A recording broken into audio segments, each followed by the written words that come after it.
Hello প্রিয় শিক্ষার্থীরা, আসসালামু আলাইকুম। আশা করি তোমরা সবাই ভালো আছো।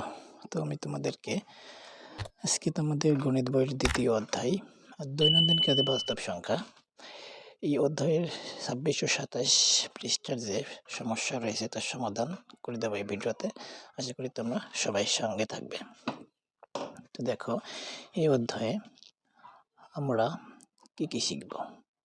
অধ্যায়ে আমরা শিখব বর্গ সংখ্যার বর্গমূল এবং ঘন সংখ্যার ঘনমূল, পূর্ণ সংখ্যার বর্গমূল এবং ঘনমূল, বর্গমূল এবং ঘনমূলের গাণিতিক বৈশিষ্ট্য, ভগ্নাংশের বর্গমূল, বর্গমূল ও ঘনমূলের সরলীকরণ, সংখ্যারেখায় বর্গমূল সংখ্যার অবস্থান, ক্যালকুলেটরের মাধ্যমে বর্গমূল ও ঘনমূলের আসন্ন মান, বর্গমূল ও ঘনমূলের ব্যবহার।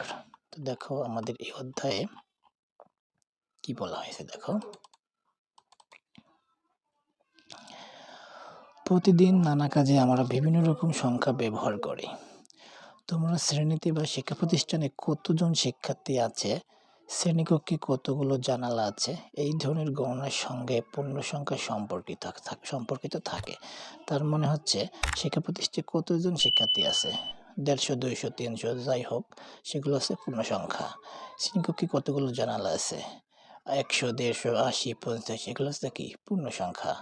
আবার উচ্চতা, ওজন ইত্যাদি পরিমাপে অধিকাংশ ক্ষেত্রে দশমিক বা ভগ্নাংশ চলে আসে। ঠিক আছে, তার মানে উচ্চতা, যেমন তোমার উচ্চতা কত, 5 ফুট 6 ইঞ্চি, এখানে দশমিক চলে আসছে। আবার দেখো ওজন কত, ওজন মনে করো 70 কিংবা 70.5, ঠিক আছে, এগুলো কি দশমিকে চলে আসে।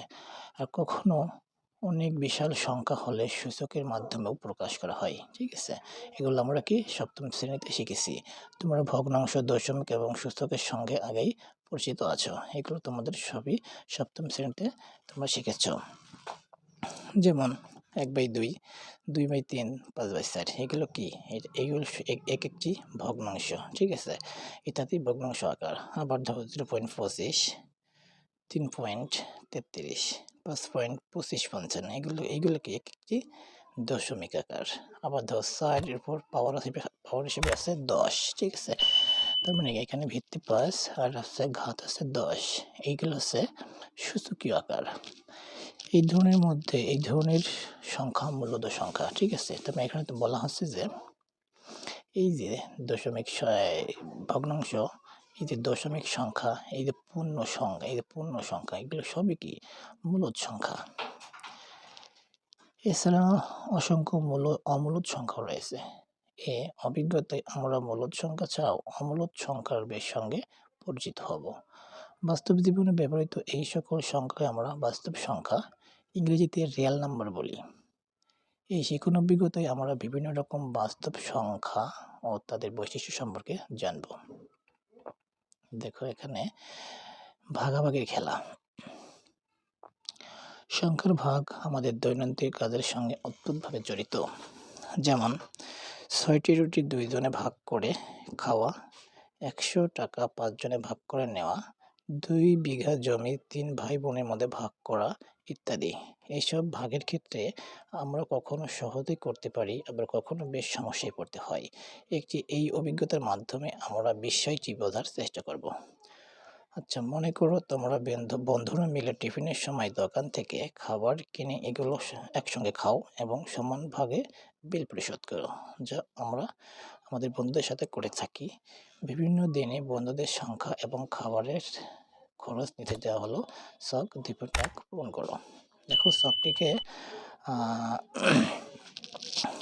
দেখো, এখানে আছে বন্ধুদের সংখ্যা। ঠিক আছে, এখানে আছে খাবারের খরচ, এখানে প্রতিজনের খরচ, এখানে ভগ্নাংশে লিখতে হবে এবং প্রতিজনের খরচ দশমিকে লিখতে হবে। ঠিক আছে, এখানে তোমার 2-1টা করেও দেওয়া আছে। আমরা আমাদের অ্যান্সার স্ক্রিপ্টে চলে যাই। শিক্ষার্থীরা, তোমরা দেখো এখানে ছক 2.1 আমি কিভাবে পূরণ করেছি, তোমরা শিখে পূরণ করবা। দেখো, এখানে বন্ধুদের সংখ্যা দিয়ে আছে, এখানে খাবারের খরচ দিয়ে আছে। জাস্ট আমাদের এই 2টা ঘর পূরণ করতে হবে। প্রতিজনের খরচ ভগ্নাংশে লিখতে হবে, প্রতিজনের খরচ দশমিকে লিখতে হবে। ঠিক আছে, তাহলে দেখো এখানে 20 টাকা, অ্যান্সার 2 জন। তাহলে দেখো 20কে 2 দ্বারা ভাগ করলেই কিন্তু কিন্তু ভগ্নাংশ তৈরি হয়ে গেছে। এবং কি এই 20কে 2 দিয়ে ভাগ করে দিয়ে ফলাফল পাওয়া যাবে, এখানে বসালে কিন্তু আমরা এই ঘরটা পরে একে কি 10 পাওয়া গেল, এটা কি একটি পূর্ণ সংখ্যা। ঠিক আছে, একটি আমরা দশমিক সংখ্যা পাইলাম না। এখন দেখো এখানে আছে 4 জন, এখানে আছে 42 টাকা। তাহলে কি 42কে 4 দ্বারা ভাগ করলে কি এই 4 দ্বারা ভাগ করছে, এখানে কি একটা ভগ্নাংশের সংখ্যা পাওয়া গেল। আবার দেখো এইখানে 42কে 4 দ্বারা ভাগ করলে ফলাফল পাওয়া গেল 10.5।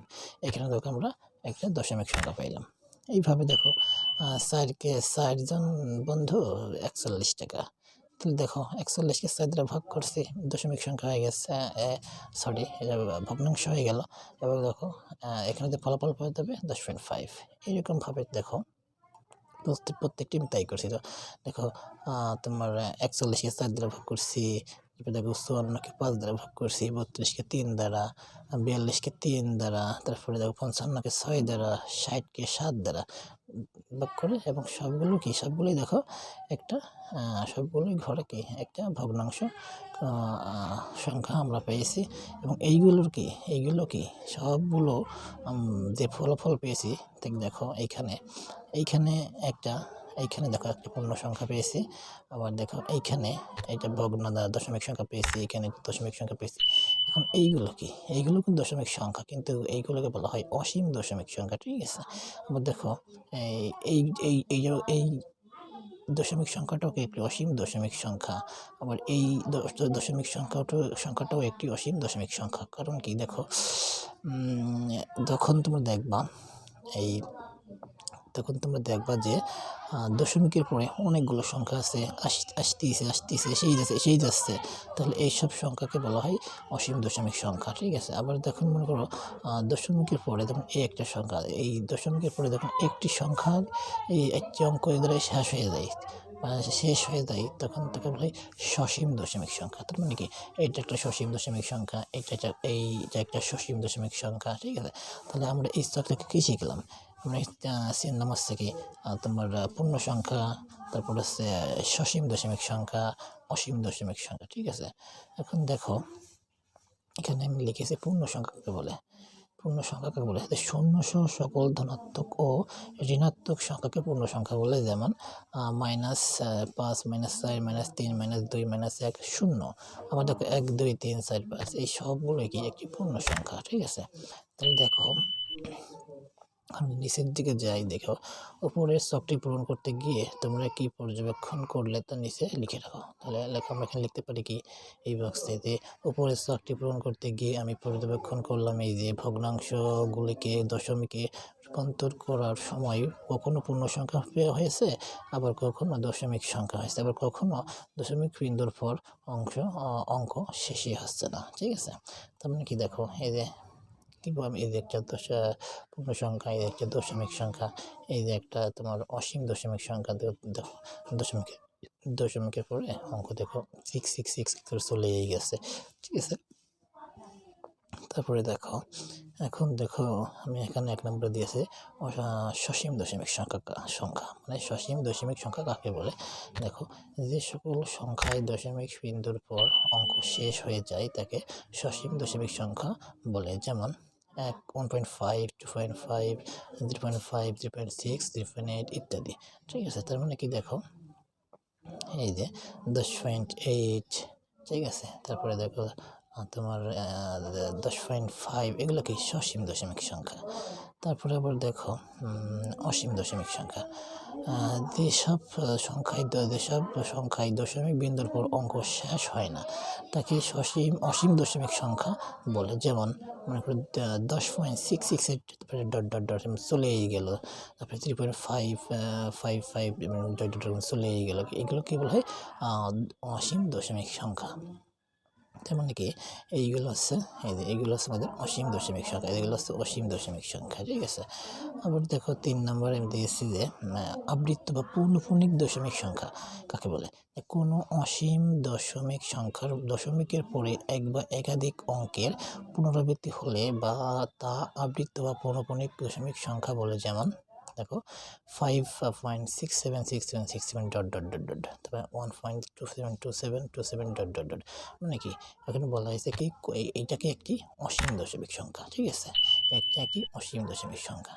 তার মানে অসীম দশমিক সংখ্যার মধ্যে আবার দেখো যে পয়েন্টের বা এই দশমিকের পরে যদি একই সংখ্যা বারবার পুনরাবৃত্তি থাকে, যেমন 6 7 6 7 6 7, এভাবে যদি 6 7 6 7 6 7 চলেই যায়, আবার 2 7 2 7 2 চলেই যায়, তাহলে সেগুলো কি পুনরাবৃত্তি পৌনঃপুনিক দশমিক সংখ্যা। ঠিক আছে? তো প্রিয় শিক্ষার্থীরা, আশা করি তোমরা বুঝতে পারছো। তো প্রিয় শিক্ষার্থীরা তোমাদের কাছে একটাই রিকোয়েস্ট, চ্যানেলটি সাবস্ক্রাইব করে রাখো এবং বেল আইকনটি ক্লিক করে রাখো, এবং পরবর্তী ভিডিওর জন্য আমন্ত্রণ রইল। ধন্যবাদ।